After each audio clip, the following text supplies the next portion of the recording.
여러분 안녕하세요. 자, 이번 시간에는 우리 민주국가와 정부 파트로 넘어왔습니다. 우리나라 헌법을 좀 더 자세하게 이해할 타이밍인데요. 자, 우리나라 헌법을 잘 이해하기 위해서는 일단 우리나라의 정부 형태에 대해서 잘 알고 있어야 됩니다. 그리고 또 우리나라의 정부 형태를 이해하기 위해서는 전 세계 다른 나라의 정부 형태는 기본적으로 민주주의 국가라면 어떤 형태들이 있는지를 먼저 살펴보는 것이 필요하겠죠. 자, 그래서 전체적인 개괄적인 설명부터 드리고 시작하도록 하겠습니다. 여러분 필기할 준비하시고요. 먼저요, 여러분. 정부 형태라고 하는 것은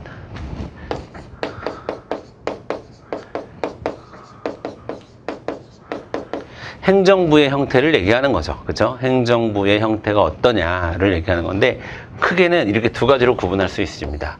전형적인 정부 형태하고 혼합적 정부 형태가 있을 겁니다. 자, 그리고 전형적인 정부 형태는 크게 두 가지로 또 구분할 수 있습니다. 자, 의원내각제라는 거 하고, 그 다음에 대통령제. 그 다음에 이제 어쨌든 우리가 이 정부 형태를 공부하는 이유는 우리나라 헌법을 제대로 이해하기 위해서 공부하는 겁니다. 그죠? 자, 그래서 우리나라의 정부 형태. 그 다음에 여러분 이원 집정부제라는 게 있어요. 자, 이원 집정부제. 자, 우리나라 같은 경우에는 그러니까 대통령제를 기반으로 하고 기초로 하고 의원내각제적인 요소가 일부 들어와 있는 형태고, 이원 집정부제는 좀 이따 설명하겠지만 의원내각제와 대통령제를 거의 50대 50으로 이렇게 혼합한 섞은 형태가 되겠습니다. 자, 제일 먼저 여러분 이 의원내각제와 대통령제를 잘 이해를 하셔야 되는데, 자, 의원내각제와 대통령제를 잘 이해를 하셔야 되는데, 일단 어떻게 구성이 되는가, 즉 정부가 어떻게 구성이 되는가, 즉 행정부가 어떻게 구성되는가부터 보도록 하겠습니다. 자, 의원내각제는요, 일단 국민이 먼저 입법부를 구성합니다. 그러면 이 입법부가 내각, 즉 행정부를 구성하는 방식이죠. 자, 대통령제는 어떡하냐? 대통령제는 국민들이 입법부도 직접 구성하고 행정부도 직접 구성을 합니다. 자, 요것만 두고 보면은 우리가 의원내각제에서는 일단 선거를 한 번만 하면 되죠. 자, 그런데 자, 대통령제에서는 선거가 입법부를 구성하는 선거, 행정부를 구성하는 선거, 이렇게 선거를 두 번 하게 됩니다. 두 번 하게 돼요. 자, 그래서 자, 여기서 핵심은 자, 의원내각제에서는 누가 행정부를 구성한다? 입법부, 다른 말로 의회가 구성한다. 그 다음에 대통령제에서는 누가 행정부를 구성한다? 요걸 얘기하는 거죠. 누가 행정부를 구성한다? 요걸 얘기하는 겁니다. 국민이 구성한다. 이게 의원내각제와 대통령제의 가장 큰 차이라고 볼 수 있습니다. 가장 큰 차이라고 볼 수 있어요.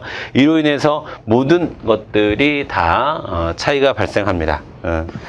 자, 그리고요, 아까 잠깐 얘기를 여기서 좀 정리하고 넘어갈게. 여러분, 우리가 지금 배우는 의원내각제는 대표적으로 영국의 정부 모델을 중심으로 얘기할 거예요. 그 다음에 대통령제는 다름 아닌 전형적인 대통령제는 미국의 정부 모델을 가지고 얘기하는 거고, 이건 당연히 우리나라 가지고 얘기하는 거고, 이 이원집정부제는 프랑스의 정부 형태를 중심으로 이야기를 할 겁니다. 그럼 우리 4개의 정부 형태에서 공부를 하는 겁니다. 그런데요, 여러분, 이 3개에는 이 네 개만 있는 건 아니에요. 각각 자기 나라에 맞게끔 정부 형태가 존재합니다. 그런데 요 네 개만 우리가 잘 알아도 다른 나라 정부 형태를 이해하는데 기본이 되기 때문에 이 네 개를 공부하는 것이에요. 무슨 말인지 알겠죠?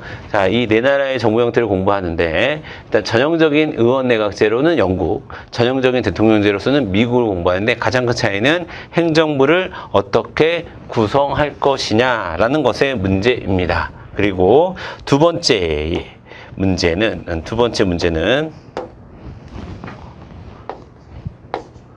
권력입니다. 권력.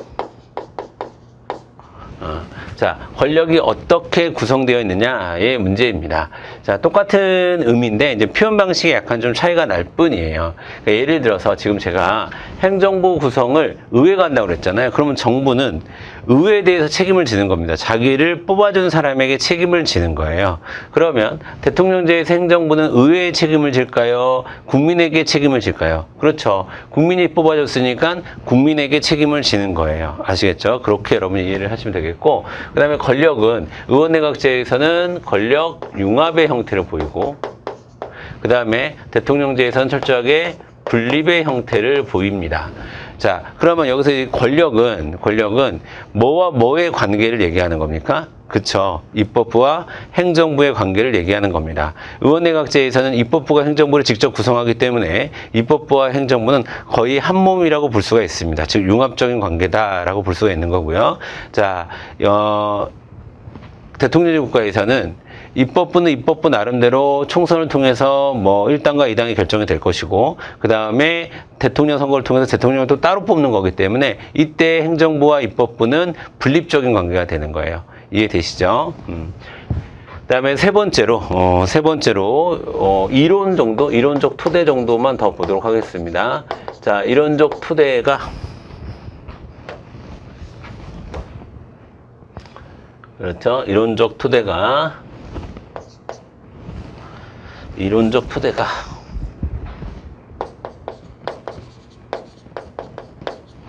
자, 의원내각제는 아까도 이거 잠깐 봤습니다. 누구의 이권분립론? 로크의 이권분립론을 토대로 하고, 그 다음에 대통령제 같은 경우에는 몽테스키웨가 주장한 상권분립론을 토대로 한다. 자, 이 정도를 여러분이 알아두시면 좋을 것 같고요. 자, 그 다음에 이제 우리나라 보도록 하겠습니다. 자, 우리나라에는요, 우리나라는 기본적으로 대통령제입니다. 우리나라의 정부 형태가 뭐냐? 그러면 대통령제입니다 라고 얘기를 해야 돼요. 다만 우리나라 대통령제는 미국의 전형적 대통령제와는 약간 차이가 있습니다. 우리나라는 역사적으로 의원내각제를 실시했던 때도 있고요. 그쵸? 그 다음에 우리 앞에서 잠깐 봤었던 3차 개헌 당시에, 그쵸? 3차 개헌 당시에 장면 정부라고 하는 의원내각제를 실제로 시행한 적도 있었고, 그 다음에 우리나라는 짧은 민주주의 역사 속에서 독재의 경험이 많아요. 이승만 독재, 박정희 독재, 그 다음에 전두환, 노태우, 군부 독재, 이런 독재적인 성향이 강하다 보니까 이건 어떻게 보면 대통령제가 갖는 한계이거든요. 그러다 보니까 헌법을 바꿀 때마다 의원내각제적인 요소들을 많이 집어넣습니다. 그래서 의회가 정부를 잘 관리하고 감시하도록, 그렇게 견제하도록 그렇게 헌법이 만들어져 있어요.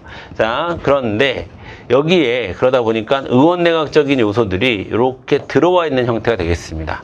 기본적으로는 대통령제이지만 국민이 직접 행정부를 구성하지만 의원내각제가 갖는 특징들도 많이 우리나라는 헌법에서 적용하고 있다라는 의미입니다. 이념집정부제는 대통령제와 의원내각제가 이렇게 1대1로 50% 대 50으로 딱 혼합되어 있는 형태예요. 그래서 이원집정부제 시스템을 보면 이렇게 됩니다. 국민이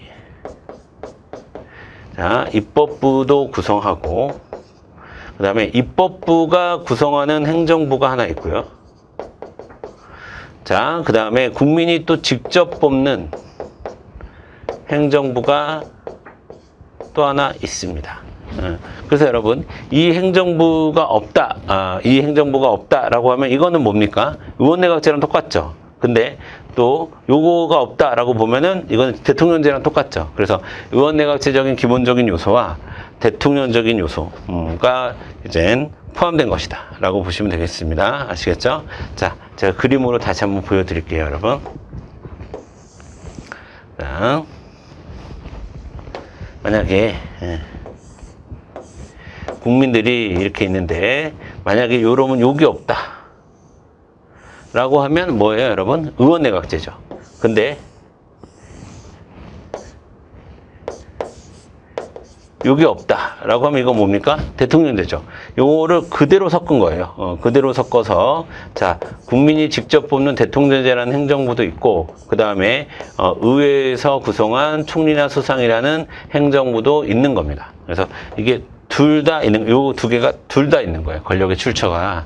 그렇죠? 그러다 보니까 이 두 행정부는 다를 경우에는 동거정부를 구성할 수 있는 거죠.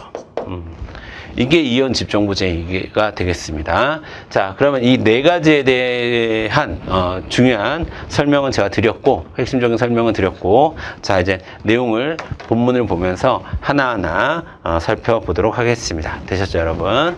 자.